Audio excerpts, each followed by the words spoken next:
America ಭಾರತದ ಮಧ್ಯೆ ತೆರಿಗೆ ವಾರ್ ಅಂತ್ಯ ಆಗಿದೆ. 5 ತಿಂಗಳ ಬಳಿಕ ವ್ಯಾಪಾರ ಸಂಘರ್ಷಕ್ಕೆ ಬ್ರೇಕ್ ಬಿದ್ದಿದೆ.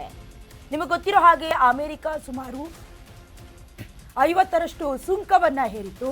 ಇದರ ಮಧ್ಯದಲ್ಲಿ ಭಾರತ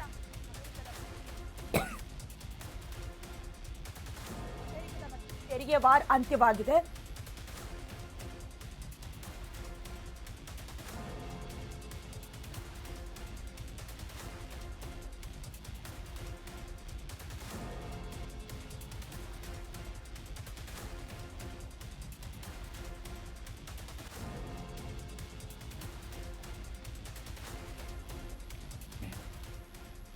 ಭಾರತ ಹಾಗೆ ಅಮೆರಿಕದ ಮಧ್ಯೆ ತೆರಿಗೆಯ ವಾರ್ ಅಂತ್ಯವಾಗಿದೆ. ನಿಮಗೆ ಗೊತ್ತಿರೋ ಹಾಗೆ 50ರಷ್ಟು ತೆರಿಗೆಯನ್ನ ಹಾಕಿತ್ತು. ಏನು ಮಾಡ್ಕೊಳ್ಳೋದಕ್ಕಾಗೋದಿಲ್ಲ. ಕಾರಣ ಏನು?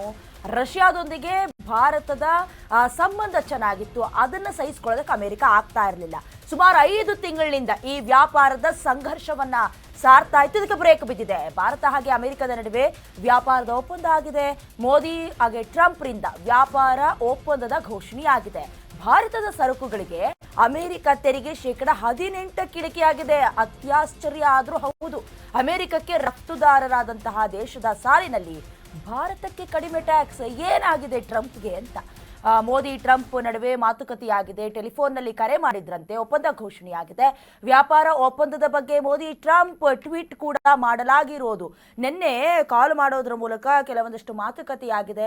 ನಿಜಕ್ಕೂ ಕೂಡ ಯಾಕೆ ಈ ರೀತಿ ಟ್ರಂಪ್ ಬೇಕಂತಲೇ ಆಡ್ತಿದಾರಾ ಅಥವಾ ವಿಶ್ವದ ದೊಡ್ಡಣ್ಣನನ್ನು ತೋರಿಸ್ಕೊಳ್ಳೋದಕ್ಕೆ ಎಲ್ಲದಕ್ಕೂ ಮೂಗು ತೋರಿಸಿದಾರಾ ಗೊತ್ತಾಗ್ತಿಲ್ಲ. ಸದ್ಯದ ಮಟ್ಟಿಗೆ 50ರಷ್ಟು ತೆರಿಗೆಯನ್ನ 18% ಇಳಿಕೆ ಮಾಡಿರೋದು ಅತ್ಯಾಶ್ಚರ್ಯ.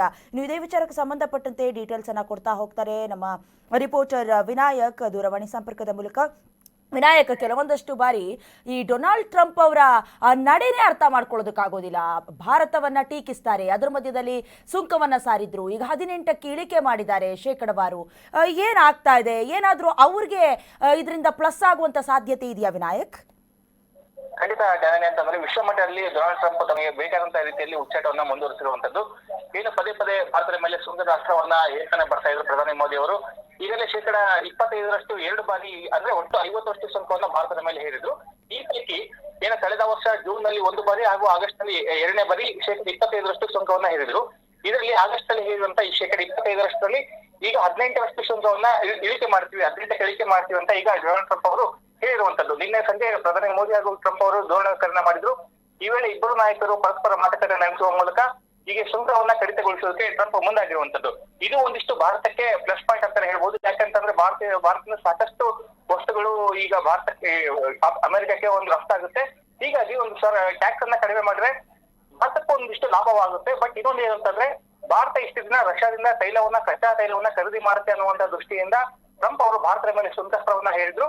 ಬಟ್ ಟ್ರಂಪ್ ಅವರು ವೆನೆಜುವೆಲಾವನ್ನ ಏನು ವಶಕ್ಕೆ ಪಡೆದ ನಂತರ ಈಗ ವೆನೆಜುವೆಲಾನೇ ಭಾರತ ಕಚ್ಚಾ ತೈಲ ಪಡೆಯುತ್ತೆ ಅಂತ ಏನು ಟ್ರಂಪ್ ಅವರು ನಿನ್ನೆ ಹೇಳಿಕೆ ಕೊಟ್ಟಿದ್ರು. ಇದರ ಬೆನ್ನಲ್ಲೇ ಇದೀಗ ನಿನ್ನೆ ಸಂಜೆ ಒಂದು ಮೋದಿ ಜೊತೆ ಮಾತುಕತೆಯನ್ನ ಮಾಡುವಂತ ಮೂಲಕ ಏನು ನಾವು ಈಗ ಸುಂಕವನ್ನ ಕಡಿಮೆ ಮಾಡ್ತೀವಿ ಅಂತ ಹೇಳಿದ್ರು. ಬಟ್ ಅಲ್ಲೇ ಇತ್ತೀಚೆಗೆ ಏನು ಒಂದು ನಾವು 500ರಷ್ಟು ಟ್ಯಾಕ್ಸ್ ಅನ್ನ ಹಾಕ್ತೀವಿ ಅಂತ ಕೂಡ ಹೇಳಿದ್ರು. ಬಟ್ ಅದು ಯಾವ ರೀತಿಯಲ್ಲಿ ಆಗುತ್ತೆ ಗೊತ್ತಿಲ್ಲ. ಬಟ್ ಇರಾನ್ ಜೊತೆ ನಮ್ಮ ಭಾರತ ಸಂಪರ್ಕದಲ್ಲಿದೆ, ಸಾಕಷ್ಟು ಆರ್ಥಿಕ ವ್ಯವಹಾರ ನಡೆಸುತ್ತೆ. ಬಟ್ ಇರಾನ್ ಈಗ ಅಮೆರಿಕದ ಪ್ರತಿಸ್ಪರ್ಧಿಯಾಗಿರುವಂತಹ ಕಾರಣದಿಂದ ಆ ಒಂದು 500ರಷ್ಟು ಟ್ಯಾಕ್ಸ್ ಅನ್ನ ಹಾಕ್ತಾರ ಅಥವಾ ಹಂಗೆ ಬಿಡ್ತಾರ ಅನ್ನುವಂಥದ್ದು ಕೂಡ ಕುತೂಹಲ ಮೂಡಿಸಿರುವಂತದ್ದು. ಸದ್ಯದ ಮಟ್ಟಿಗೆ ಈಗ 25% 18% ಟ್ಯಾಕ್ಸ್ ಅನ್ನ ಇಳಿಕೆ ಮಾಡಿರುವಂತದ್ದು ಭಾರತಕ್ಕೆ ಸದ್ಯದ ಮಟ್ಟಿಗೆ ಗುಡ್ ನ್ಯೂಸ್ ಅಂತಾನೆ ಹೇಳ್ಬೋದು. ಜನ ಓಕೆ, ಇದು ಭಾರತಕ್ಕೆ ಸಂದ ವಿಜಯ ಅಂತ ಏನಾದ್ರೂ ಬಣ್ಣಿಸಬಹುದಾ ವಿನಾಯಕ್?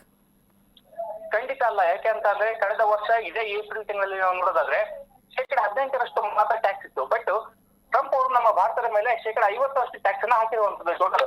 ಅಂದ್ರೆ ಈಗ 18% ಮಾತ್ರ ಕಡಿಮೆ ಮಾಡಿರುವಂತದ್ದು ಟ್ಯಾಕ್ಸ್. ಇನ್ನು 32% ಟ್ಯಾಕ್ಸ್ ಹಾಗೆ ಇದೆ. ಹೀಗಾಗಿ ಇದು ನಮ್ಮ ಭಾರತಕ್ಕೆ ಗುಡ್ ನ್ಯೂಸ್ ಅಂತ ಹೇಳಕ್ ಆಗೋದಿಲ್ಲ. ಬಟ್ ತಾತ್ಕಾಲಿಕವಾಗಿ ಒಂದಿಷ್ಟು ರಿಲೀಫ್ ಅಂತ ಹೇಳ್ಬೋದು. ಬಟ್ ಮುಂದಿನ ದಿನದಲ್ಲಿ ಮತ್ತೆ ಟ್ರಂಪ್ ಯಾವ ರೀತಿ ಉಚ್ಚಾಟ ಆಡ್ತಾರೆ ಅಂದ್ರೆ ಭಾರತ ಏನಾದ್ರು ಅಮೆರಿಕದ ಮಾತನ್ನ ಕೇಳಿದ ಸಂದರ್ಭದಲ್ಲಿ ಮತ್ತಷ್ಟು ಟ್ಯಾಕ್ಸ್ ಅನ್ನ ಹೆಚ್ಚಿಗೆ ಮಾಡುವಂತ ಸಾಧ್ಯತೆ ಕೂಡ ಇರುವಂತದ್ದು. ಹೀಗಾಗಿ ಸದ್ಯದ ಮಟ್ಟಿಗೆ ತಾತ್ಕಾಲಿಕ ರಿಲೀಫ್ ಅಂತ ಹೇಳ್ಬೋದು. Okay, thank you Vinayak. ನಿಮ್ಮೆಲ್ಲ ಡೀಟೇಲ್ಸ್ಗಾಗಿ ಏನೇ ಇದ್ರೂ ಕೂಡ ಲೆಕ್ಕಾಚಾರ ಬೇರೆನೇ ಇಟ್ಕೊಂಡಿರ್ತಾರೆ. ಡೊನಾಲ್ಡ್ ಟ್ರಂಪ್ ಹುಚ್ಚಾಟವನ್ನ ಮುಂದುವರಿಸಿದಾರಾ ಅಥವಾ ಅವರು ಬೇಳೆ ಬೇಯಿಸ್ಕೊಳ್ಳೋದಕ್ಕೆ ಈಗ ಮಾಡಿದಾರಾ? ಕೆಲವೊಂದಷ್ಟು ಪ್ರಶ್ನೆಗಳ ಕಾರಣವಾಗುತ್ತೆ. ಅದು ಏನೇ ಇದ್ರೂ ಕೂಡ 25ರಷ್ಟು ಸುಂಕದ ದರವನ್ನ 18 ಇಳಿಕೆ ಮಾಡಿರುವುದು ಬಹಳಷ್ಟು ಅತ್ಯಾಶ್ಚರ್ಯ, ಜೊತೆಗೆ ಕೆಲವೊಂದಷ್ಟು ಲೆಕ್ಕಾಚಾರಕ್ಕೂ ಕೂಡ ಕಾರಣವಾಗ್ತಾ ಇದೆ.